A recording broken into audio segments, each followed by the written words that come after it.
بسم اللہ الرحمن الرحیم۔ آج کی ویڈیو میں ہم بستری سے متعلق کچھ باتیں آپ کے سامنے پیش کریں گے۔ محترم بھائی اور بہنوں، حضرت جابر بن عبداللہ رضی اللہ تعالیٰ عنہ سے روایت ہے، انہوں نے فرمایا، یہودی کہا کرتے تھے کہ جو کوئی پچھلی طرف سے ہو کر عورت سے اگلی جگہ پر مباشرت کرتا ہے، اس کا بیٹا بھینگا پیدا ہوتا ہے۔ تو اللہ تعالیٰ نے آیت نازل فرمائی جس کا ترجمہ یہ ہے، تمہاری بیویاں تمہاری کھیتیاں ہیں، اپنی کھیتیوں میں جس طرح چاہو آؤ۔ محترم بھائیوں، ہم بستری جمعہ والے دن کیوں کرنی چاہیے؟ ہم بستری جمعرات کو کیوں ضروری ہے؟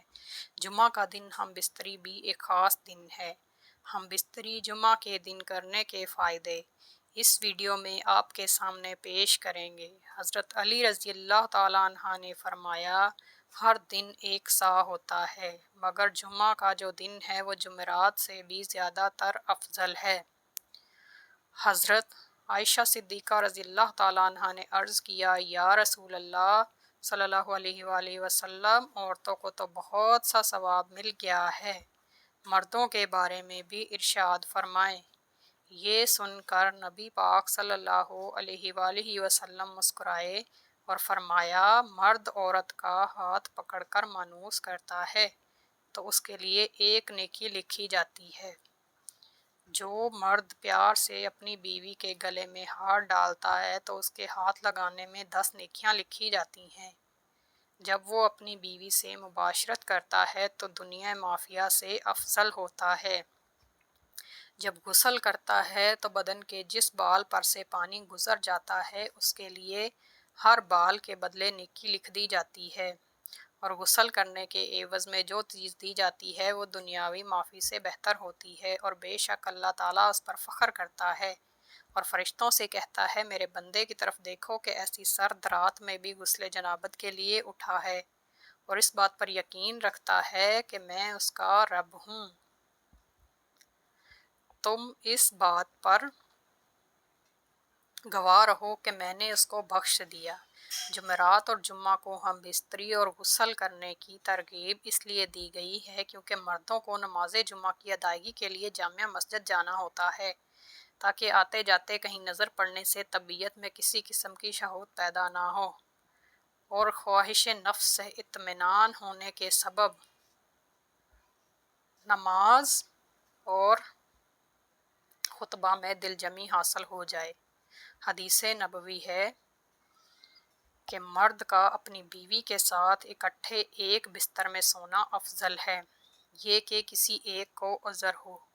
اس کے لیے مقصد ہم بستری کرنا نہیں بلکہ مقصد بیوی کے دل کو خوش کرنا ہے۔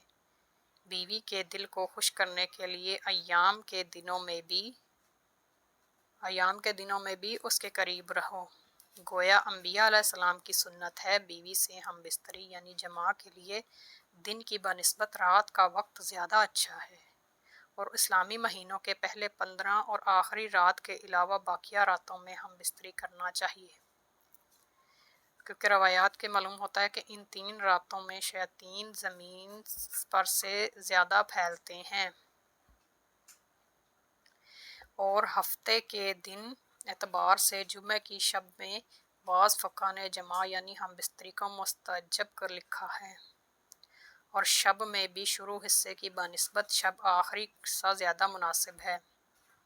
رات کے حصوں میں سو لیا جائے تاکہ دن بھر کی تھکن سے راحت ملے اور مکمل سکون حاصل ہو۔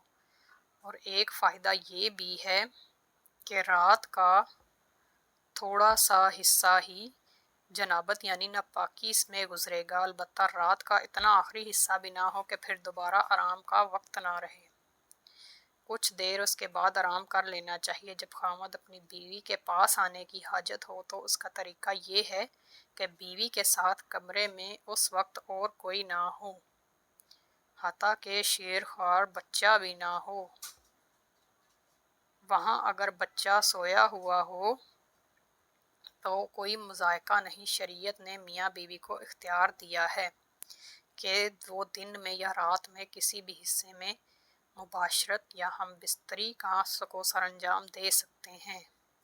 شرعی تقاضا یہ بھی ہے کہ جس قسم کی محبت کی توقع مرد اپنی بیوی سے کرتا ہے اسی طرح کی توقع بیوی بھی اپنے شوہر سے کرتی ہے۔ اخلاقی طور پر یہ مناسب ہے کہ اپنا مطلب شوہر آئے اچانک اور اپنا مطلب نکال کر یعنی ہم بستر ہو کر چلا جائے۔ بیوی بدستور تشنہ رہے گی جس سے اس کو تشویش اور حیرانی لاحق ہوگی، لیکن اگر اس ازدواجی ملاپ کو بخوبی سر انجام دیا جائے تو بیوی کے لیے بھی یہ مرحلہ آسان ہوگا۔ خاوند کو چاہیے جب وہ اپنی ضروریات پوری کر لے تو بیوی کے پاس سے فوراً نہ جائے، کیونکہ اس سے بھی بیوی کو تشویش لاحق ہوتی ہے، بلکہ مرد اس کے بعد بیوی کے ساتھ تا دیر موجود رہے تاحال یہ کہ یقین ہو جائے کہ بیوی کی حاجت بھی پوری ہو چکی ہے اور مرد کا بھی ساتھ موجود ہے۔ حضرت ابو ہریرہ رضی اللہ تعالیٰ عنہ سے روایت ہے کہ رسول اللہ نے فرمایا، جس نے حیض والی عورت سے مباشرت کی یا عورت کی دبر میں مباشرت کی یا کسی کاہن کے پاس گیا اور اس سے غیبی معلومات کے بارے میں کچھ پوچھا اور اس کی کہی ہوئی بات کو سچ مان لیا تو اس نے محمد صلی اللہ علیہ وآلہ وسلم پر نازل کی جانے والی چیزوں کے ساتھ کفر کیا۔